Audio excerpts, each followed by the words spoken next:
Fala pessoal, iniciando mais um fechamento de mercado. Hoje, dia 20 de setembro, fechando aí mais uma semana bem negativa para a nossa bolsa, contabilizando, claro, o fechamento específico de sexta-feira, hoje, né? Lembrando que se você não é inscrito no canal, inscreva-se aqui embaixo e caso goste do conteúdo, deixa o like, porque é a maneira que você consegue me ajudar desse lado, ok? Dito isso, partindo direto para o gráfico, a gente tem o Ibovespa, de fato, indo testar a região que a gente havia comentado aqui, né, que seria a correção mais ampla entre o 132 ao 131, ele acabou fechando até um pouco mais abaixo, uma queda feia, forte, né, de 1,55, um volume bem acima da média, mostrando que agora a possibilidade ainda é de uma correção ainda mais ampla, tá? Correção essa lá para a região dos 129 mil pontos, que é essas zonas aqui de resistência anteriores, tá? Agressão vendedora no dia de hoje, bastante ativo virando para viés negativo novamente. Expectativa que essa correção ainda possa ser um pouco mais para baixo e agora deixando de ser uma correção saudável, já virando viés mais vendedor no curto prazo, mudando um pouco a expectativa agora nossa, que era positiva até então, contando o processo de correção, mas que com essa puxada no final dessa semana, a gente vê aí uma quebra de expectativa positiva e um viés voltando aí mais negativo novamente para o curto prazo, visando agora lá a região dos 129 mil pontos pro Ibovespa, tá? Então, fechamento aí no dia de hoje bem negativo, né, pessoal? Uma queda de 1,65. A gente teve bastante ativos que durante o dia acabaram caindo bastante. Então, agora pode começar a surgir aí operações na ponta vendedora e não mais na ponta compradora, tá? O dólar reagiu bem na zona de suporte que a gente havia comentado, que era essa região dos 5.390. Hoje entrou pressão compradora, uma alta de 1,70, voltando o viés positivo novamente para o dólar. Então a gente tem bolsa para baixo, dólar para cima novamente, tá? Próxima região que o dólar deve mirar agora é essa zona dos 5.665, ok? Dito isso, e partindo lá para fora para a gente dar uma olhada, a gente tem o S&P hoje, um dia de correção, um volume altíssimo na venda, mais um dia de correção, uma queda de 0,19. Na semana que vem, se romper essa máxima, expectativa de continuar essa movimentação de alta. Tá? Ainda segue trabalhando aqui dentro de uma tendência de alta no curto prazo, o S&P, que, acionando o pivô de alta no dia de ontem, passou a ter alvo agora lá na faixa dos 5.840, tá? O Dow Jones também próximo do 0 a 0, aqui já diferente, um volume monstruoso comprador, também acionando o pivô de alta no dia de ontem, e agora com o próximo alvo lá na região dos 42.540, tá? O índice da Nasdaq também é uma leve correção no dia de hoje, uma leve queda de 0,36, já passa a mirar a região de topo na região dos 18.670. Petróleo segue o processo de correção ainda. O minério de ferro brigando, né, nessa zona de suporte. Se perder a zona dos 88 aqui, é vela e caixão preto, caixão e vela preta, tá? Fica bem feio, cara de uma distribuição, topo descendente, né? Perda de fundo, aciona mais um pivô, aí tem projeção lá para baixo, tá? Confirmar o pivô, a gente faz essa projeção. DXY também se segurando nessa zona de suporte, suporte esse que é a região dos 100 dólares, abaixo disso, passa a mirar a região lá dos 99,50, tá? O Nikkei, uma alta de 1,55, 1,5, né? O DAX, uma leve não, né? Uma queda de 1,5%, olha. Tentou romper topo, hoje abriu com gap de baixa e fechando abaixo da mínima, tá? Então, fechamento bem feio, volume monstruoso na venda aqui para o DAX, tá? Isso é um ponto de atenção. O Hang Seng, já pelo contrário, uma alta de 2%, brigando aqui em região de topo anterior, fez o pullback técnico aqui embaixo bem bonito, inclusive, né?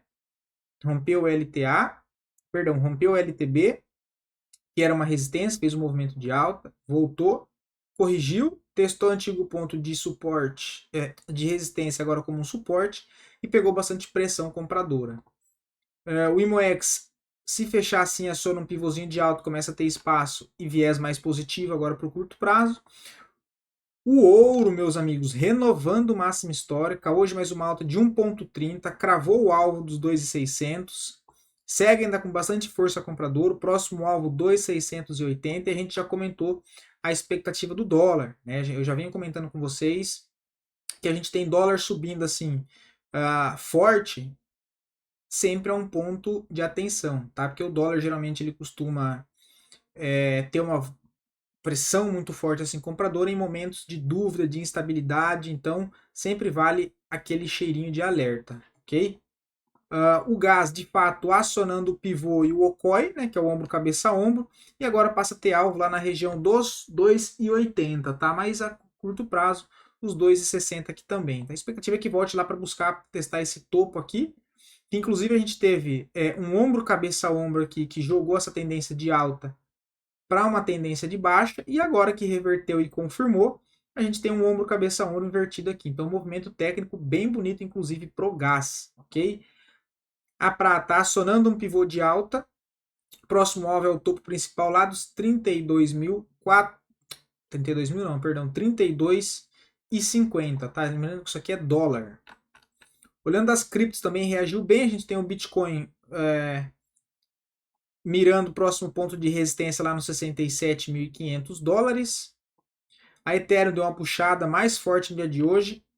Se fechar às 21 horas da noite, aciona aqui o pivôzinho de alta, trazendo expectativa aí para alta novamente no curto prazo. Tá? A gente tem o Ethereum na casa dos 2.543, ok? Voltando o viés positivo novamente, né?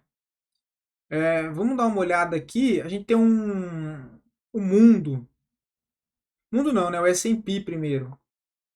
Um dia mais morno, só que alguns setores com algumas quedas, né? Só que um dia aí, um fechamento de dia numa sexta-feira, fechamento de semana, um pouco mais neutro lá fora também. A gente teve o setor aqui de semicondutores, né?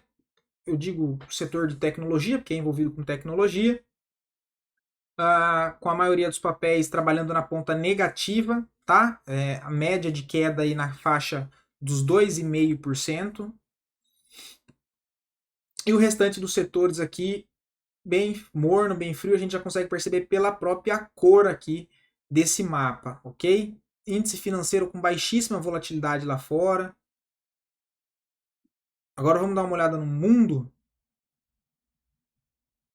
A gente já vê um fechamento nessa sexta-feira mais negativo, principalmente aqui para a América, né? Olha lá, Brasil, Argentina no negativo, Chile, tá? Então, bem vermelho, principalmente a nossa bolsa aqui, a gente olhar nesse contexto, vamos chamar de mapa world aí do mundo, as bolsas mundiais, a gente vê que Brasil aqui é o que mais sofreu no dia de hoje, junto com a Holanda também, tá? Tiveram forte queda lá na Holanda.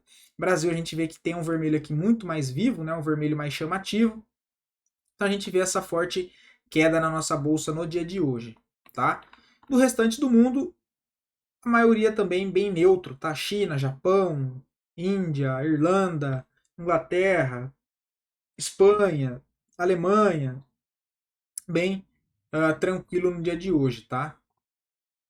Vamos ver se tem mais alguma coisa aqui interessante. O que melhor performou no dia de hoje foi o gás, tá? Então, gás, maior alta aqui dos índices futuros, 3,96, 4% de alta, seguido da laranja, que eu comentei que laranja tem bastante volatilidade, né? E piores aí desempenho no dia de hoje, a gente teve café e Palladium, tá? Queda de 3,5% pro café e Palladium uma queda de 3%, beleza? Dito isso, voltando para nossa bolsa, os dois ativos que mais subiram, TIM3, uma alta de 1,30, tá rompendo o topo, né? Tem aqui um pivô de alta, entrou bastante fluxo comprador, mas nesse momento, dado o contexto da nossa bolsa, eu sei que é análise gráfica, mas assim, eu ficaria com o pé atrás nesse momento de qualquer compra, ok? Prefiro, agora que virou o viés negativo, procurar por pontos de venda em alguns ativos, beleza? Embraer fazendo aqui o processo de pullback, tá? Se a gente olha aqui o gráfico semanal na cara de correção, por enquanto não vejo nada para fazer, tá? Quem tem o perfil arriscado, comprou a máxima, né, no rompimento desse dojizinho no dia de hoje, stopzinho curto aqui na mínima já está rolando, mas por enquanto não vejo nada para ser feito agora, tá? Mas está bem interessante aqui ainda a Embraer 3, rompeu resistência do canal de alta, voltou a testar aqui como suporte, pode ser aí que venha para tentar romper esse topo aqui lá na faixa dos 51,97, tá? Mas seria interessante se voltasse a fazer uma correção lá embaixo nos R$ 40. Os dois ativos que mais caíram, MGLU, perdendo zona de suporte e suporte de congestão, abrindo a boca do balão e ficando bem feio, tá? Ficando bem feio, Magazine Luiza novamente. Se a gente considera o rompimento desse fundo aqui, deixa eu só ajeitar aqui. Próximo alvo, lá no 7,13. Se a gente projetar a perda de fundo que confirmou no dia de hoje o movimento mais curto, próximo alvo, 7,98. Acionando o pivô de baixa no semanal, no gráfico diário, saindo de uma congestão em zona de suporte.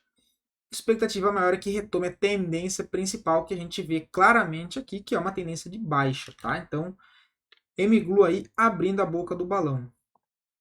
CVCB3 uma queda de 7%, não vejo nada interessante para fazer. Zona de suporte só lá no 1,71. Lembrando que se você quiser ver análise de algum ativo em específico, só deixar aqui nos comentários que eu trago análise pro dia seguinte, no caso agora semana que vem. Mas lembrando que amanhã, sábado, também sai o nosso vídeo do Radar de Swing Trade, onde eu trago aqui as análises para a semana, beleza? Cosan, que a gente comentou, inclusive, pessoal, me deixa aqui nos comentários, alguém aí pegou a venda em Cosan, que a gente comentou? Foi aqui, né, olha. Deixa eu até colocar as médias. Foi nessa região aqui, olha. Inclusive foi a pedido de vocês, né? Me perguntaram de Cosan aqui, ela estava aqui nessa região. Eu comentei que já teria acionado uma venda aqui, né, na perda da mínima, com stop aqui, mas que ainda seria válido a venda com stop aqui embaixo e jogar o stop lá em cima para tentar buscar o retorno até para essa zona de suporte aqui dos 12,30, tá? Quem pegou a vendinha aí já está dando, chegou a pagar hoje 5%. Né? Poderia pensar em fazer uma saída parcial, porque já testou aqui uma zona de suporte, mas ainda o suporte mesmo principal só lá nos 12,32, tá? E aí, se perder esse suporte, também é uma zona de suporte bem importante, e aí é caixão e vela preta também, a situação ficando bem feia para a Cosan, caso ela venha fechar abaixo dos 12,31. Wix, papel bem fraco, a gente chegou a comentar aqui da possibilidade quando o ativo rompeu esse ponto de resistência dessa congestão, né? Olha, mas não conseguiu se sustentar, voltou a trabalhar aqui nessa congestão, muito sem força. A gente começa a ver aqui o aumento de fluxo vendedor, então não é um sinal positivo para compra no momento, tá? Só não vejo venda também. Zona de suporte lá embaixo no 5,55. Se perder essa zona de suporte também, fica bem feio. Entra numa região de vazio gráfico, próximo alvo para o X3, abaixo dos 5,50. Só lá embaixo nos 4,80. Aí dá para procurar uma venda aqui bem legal abaixo dessa região dos 5,50. Tem bastante espaço aqui para trabalhar. E NBR32, tá? Não vejo nada no curto prazo. É um ativo que, apesar de seguir dentro de uma tendência de alta, dentro de uma estrutura de alta, trabalhando dentro de um canal de alta, né? Por isso que eu digo estrutura, mas que agora demonstrando uma certa fraqueza de movimento. A gente vê que no fechamento da semana aqui bastante fluxo vendedor, né? O volume de venda aqui acima da média, possibilidade de continuar o processo de correção dentro dessa tendência. Vejo uma zona importante de suporte, essa região aqui dos R$ 34, que seria a zona de suporte do canal de alta. Tá? Tem uma zona de suporte aqui um pouquinho antes também, mas não vejo venda por enquanto em NBR nem nada, tá? Aqui só o processo de correção mesmo no curto prazo, tá? E TASA 4 também segue lateral, não vejo nada no papel bem fraco, bem sem força, o que não pode é perder os 10,50. Se perde 10,50 fica feio. Vazio gráfico também, caixão e vela preta. Alvo lá embaixo, já tem até aqui, né, região, ó. A gente já tinha deixado marcado aqui, deixa eu só ajustar aqui, ó. Aqui. Vazio gráfico, ó. Se perder 10,50, o alvo é lá embaixo, 7,67. Aí tem um baita de um espaço aqui para trabalhar na ponta vendedora. Ok? Não vou me estender muito por aqui hoje, porque final de semana já tem vídeo aí com as ações, onde eu vou trazer com mais detalhes para a gente conversar melhor sobre análise setorial e com as ações aí que podem ficar interessantes durante a semana. Beleza? Não lembre de deixar um feedback aqui nesse vídeo, o ativo que você gostaria que fosse analisado. Eu espero estar ajudando vocês com esses conteúdos aqui. E do mais, um bom final de semana, fiquem com Deus. E lembrando que chegou o final de semana, é dia de correr, pessoal. Então, aí sabadão é dia de mandar aquela corrida e depois eu volto para gravar o vídeo para vocês aí bem cedinho. Amanhã eu vou tentar subir até o horário do almoço, beleza? Abração, até amanhã. E lembrando que se você for correr, já deixa aqui nos comentários também aí o final de semana como foi, quantos quilômetros foi, beleza? Abração, pessoal.